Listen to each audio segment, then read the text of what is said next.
అనంతపురం జిల్లా సిద్ధాపురం కొండల్లో గౌసిద్ధేశ్వర స్వామి ఆలయం ప్రసిద్ధిగాంచింది. మహాశివరాత్రి సందర్భంగా విద్యుత్ కాంతులతో దేవాలయాన్ని ముస్తాబు చేశారు. ఏపీతో పాటు కర్ణాటక నుండి దర్శించుకునేందుకు భక్తులు తరలిరానున్నారు. ఎలాంటి అవాంఛనీయ సంఘటనలు జరగకుండా పోలీసులు బందోబస్తును ఏర్పాటు చేశారు.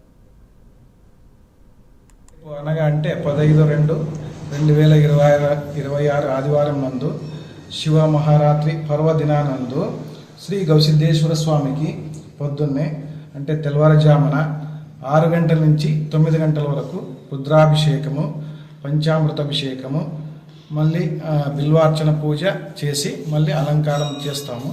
తర్వాత అందరి భక్తులకు దర్శనానికి అంతా ఇడుస్తాము. వాళ్ళంతా దర్శనం చేసుకొని పోతారు.